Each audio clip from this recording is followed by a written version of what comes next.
波動拳。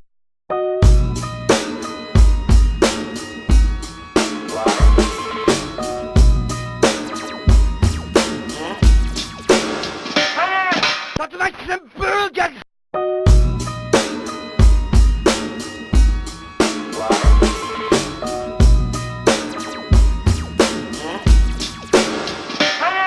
ソニックブーム。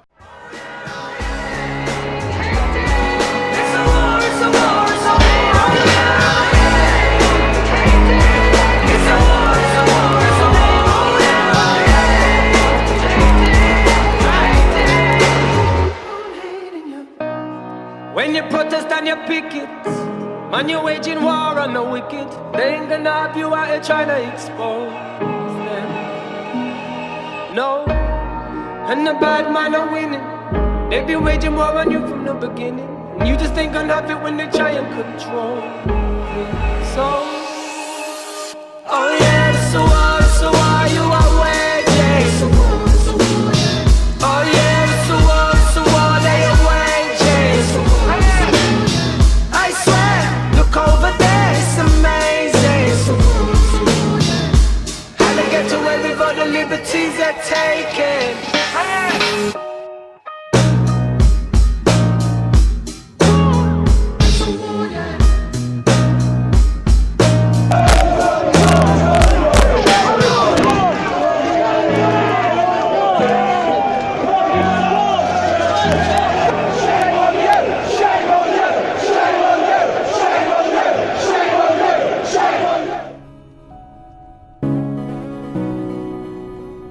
The second epistle of Paul the Apostle to Timothy, chapter 3. This know also, that in the last days perilous times shall come. For men shall be lovers of their own selves, covetous, boasters, proud, blasphemers, disobedient to parents, unthankful, unholy, without natural affection, truce breakers, false accusers, incontinent, fierce, despisers of those that are good, traitors, heady, high-minded, lovers of pleasures more than lovers of God. It turns out that they were right all those years, that video games do, in fact, and are designed to affect the empathy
history, it is that power corrupts, and absolute power corrupts absolutely.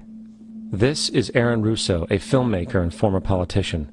To his left is Nicholas Rockefeller of the infamous Rockefeller banking and business dynasty. After maintaining a close friendship with Nicholas Rockefeller, Aaron eventually ended the relationship, appalled by what he had learned about the Rockefellers and their ambitions. I got a call one day from an attorney woman I knew, and she said, would you like to meet one of the Rockefellers? I said, sure, I'd love to. And we became friends, and he began to divulge a lot of things to me. So he said to me one night, he said that there's going to be an event there, and out of that event, you're going to see, we're going to go into Afghanistan, so we can run pipelines from the Caspian Sea. We're going to go into Iraq to take the oil and establish a base in the Middle East, and we're going to go into Venezuela and try and get rid of Chavez. And the first two they've accomplished. Chavez they didn't accomplish. And he said you're going to see guys going into caves looking for looking for people that they're never going to find. You know, he was laughing about the fact that you have this war on terror. There's no real enemy. He's talking about how by having this war on terror, you can never win it because so it's an eternal war. And so you can always keep taking people's liberties away. And I said, how are you going to convince people that this war is real? He says, but the media can convince everybody it's real. I mean, you know, it's just that you keep talking about things. You keep saying it over and over and over again, and eventually people believe it. You know, you created the Federal Reserve in 1913 through lies. You create 9/11, which is another lie. Through 9/11, then you're fighting a war on terror, and now all of a sudden you go into Iraq, which was another lie, and now they're going to do Iran. You know, and it's all one thing leading to another, leading to another, leading to another. Now, I would say to them, what are you doing this for? What's the point of this thing? You have all the money in the world you ever want. You have all the power. I said, you know, you're hurting people. It's not a good thing. And he would say, what do you care about the people for? Take care of yourself and you take care of your family. And then I said to him, what are the ultimate goals here? He said, the ultimate goal is to get everybody in this world chipped with the RFID chip and have all money be on those chips and everything on those chips. And if anybody wants to protest what we do or violate what we want, we just turn off their chip. That's right, microchipped. In 2005, Congress, under the pretense of immigration control and the so-called war on terrorism, passed the Real ID Act, under which it is projected by May 2008, you will be required to carry around a federal identification card, which includes on it a scannable barcode with your personal information. However, this barcode is only an intermediary step before the card is equipped with a VeriChip RFID tracking module, which will use radio frequencies to track your every move on the planet.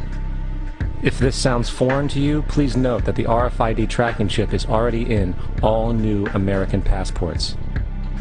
And the final step is the implanted chip, which many people have already been manipulated into accepting under different pretenses. We have a Florida family who are really pioneers in a brave new world. They have volunteered to be the first ever to have microchip identification devices implanted into their body. After 9/11, I was really concerned with the security of my family. I wouldn't mind having something planted permanently in my arm that would identify me. In the end, everybody will be locked into a monitored control grid where every single action you perform is documented. And if you get out of line, they can just turn off your chip, for at that point in time, every single aspect of society will revolve around interactions with the chips. This is the picture that is painted for the future if you open your eyes to see it. A centralized one-world economy where everyone's moves and everyone's transactions are tracked and monitored, all rights removed. The most incredible aspect of all. These totalitarian elements will not be forced upon the people. The people will demand them. For the social manipulation of society through the generation of fear and division has completely detached humans from their sense of power and reality. A process which has been going on for centuries, if not millennia. Religion, patriotism, race, wealth, class, and every other form of arbitrary, separatist identification and thus conceit has served to create a controlled population, utterly malleable in the hands of the few. Divide and conquer is the motto, and as long as people continue to see themselves as separate from everything else, They lend themselves to being completely enslaved.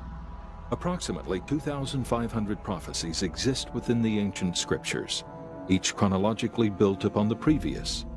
It is estimated that 2/3 of the scriptures have now come to pass. If the fulfillment of these foreseen changes and events were provided by a higher source, then it would suggest that the remaining 1/3 of the prophecies will also come to pass. The remaining records take place during a period called the Last Days, a time foretold by Jesus Christ and recorded by over a dozen authors within the ancient scriptures. It's a time that dictates monumental change, involving every nation throughout the world. These final prophecies provide hundreds of details and specific events foretelling of an unprecedented union of world relations, beliefs, and economic systems that will give rise to a new authority with influence over all global affairs.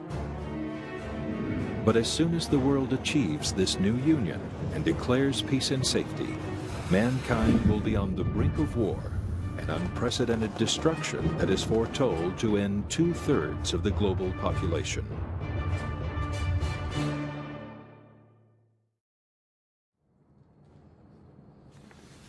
But if this terrifying string of future events is to come to pass, when does it begin? Or has it already? According to the ancient prophetic timeline, it was foretold that the rebirth of Israel, witnessed by the world only 6 decades ago, would mark the beginning of the end, and all remaining prophecy would come to pass within a generation. As a result, hundreds of millions of people around the world believe our generation will now witness the conclusion of prophecy. Could they be right? Has the groundwork for a globally united world described within the scriptures already begun? The Bible clearly teaches there'll someday be a global unity, eventually a one world government, a one world empire, a one world economy, a one world religion. All of these would be unified into a one world system.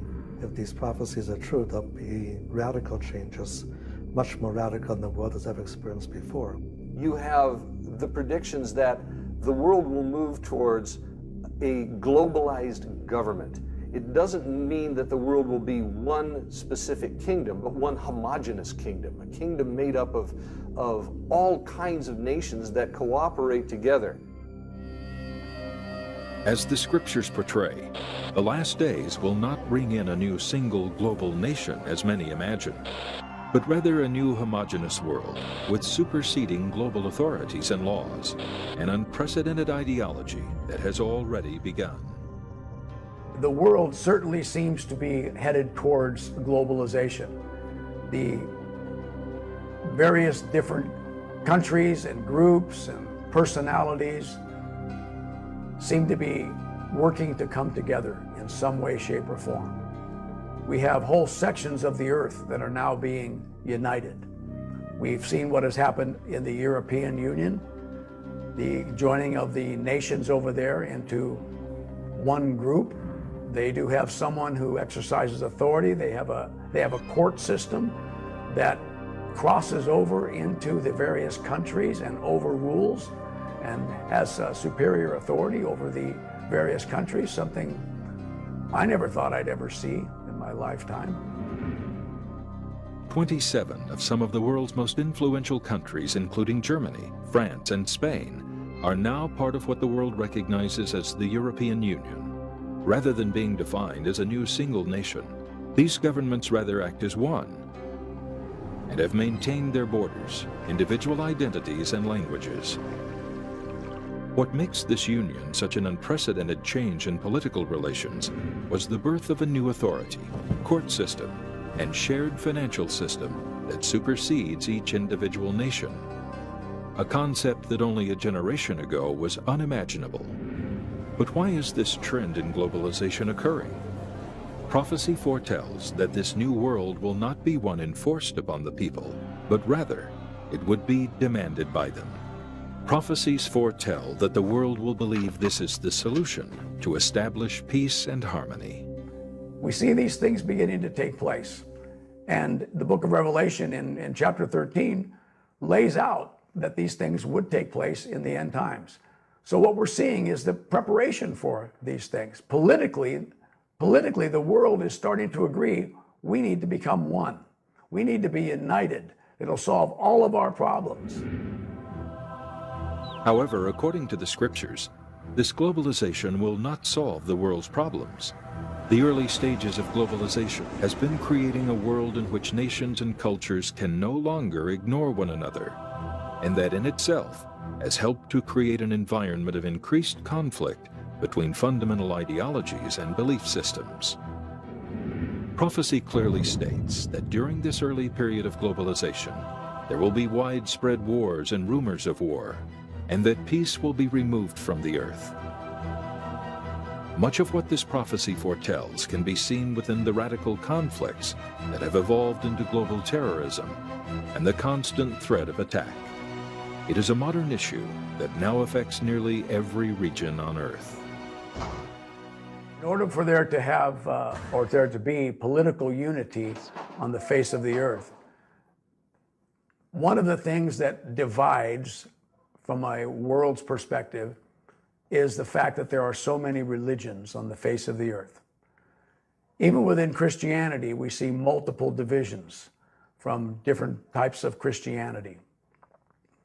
If there was going to be one political system, that system must find some way of uniting those various religions.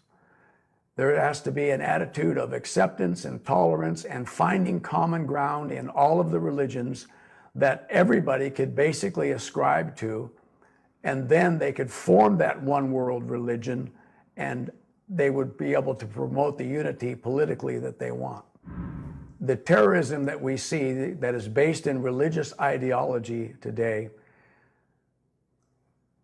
would prevent any type of political unity in the world. Something has to take place where the ideologies have to come into one frame of mind. If we look at the terrorism that is in the world today, it is fracturing the world. It is threatening various bases of political authority. And until that is dealt with, you will never have political unity, because the ideologies religiously of the people take precedent over their political aspects and their persuasions. So from the world's perspective, the solution to terrorism is to unite the religions. If they could unite the religions on common ground, then the terrorists are eliminated. Today, a majority of the world's leaders seem to agree, in order to have true political peace, we must unite the world's cultures and in effect find commonality among the world's fundamental belief systems. We see today many, even within the church, those who profess to be Christians, we see many different kinds of denominations now wanting to be together with other kinds of religions in the world.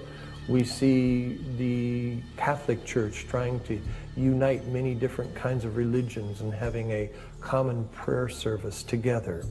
And so we see many of the religions of the world trying to get along. We call it the ecumenical community.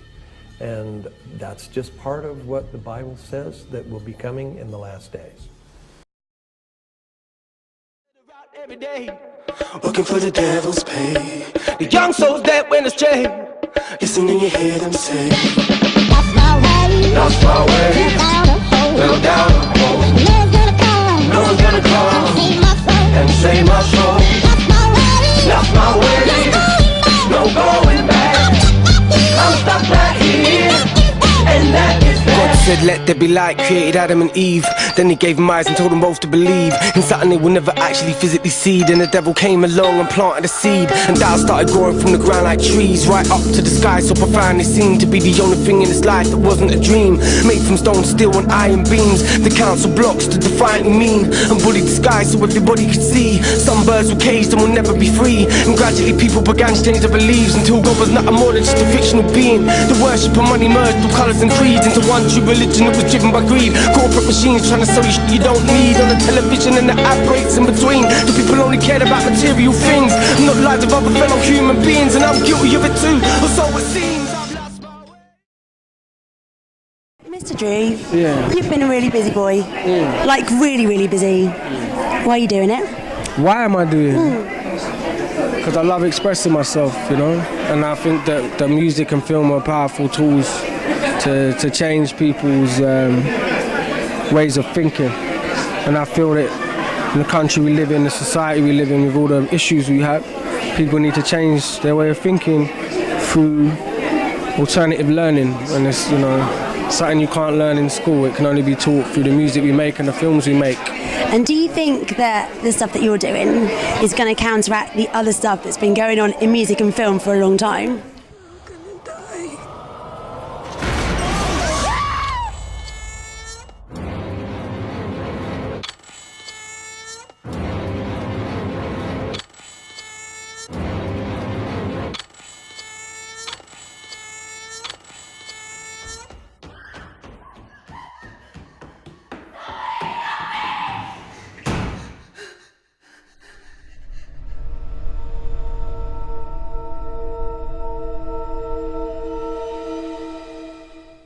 I will always, you know, regardless of how negative an act is or the negative things that they're saying, it's just words.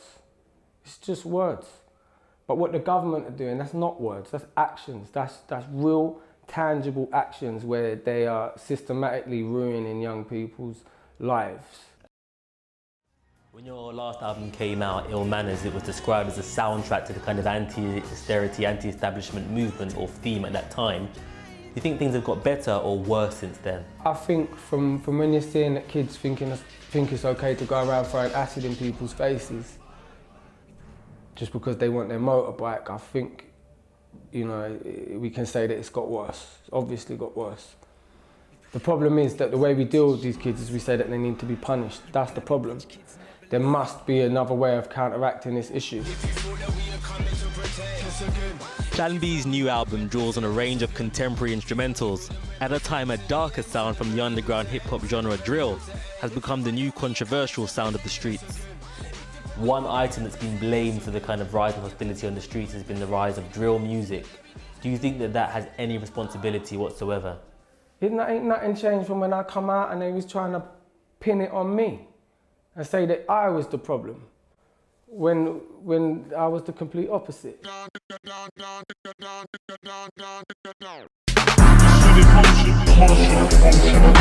no rewinding me back.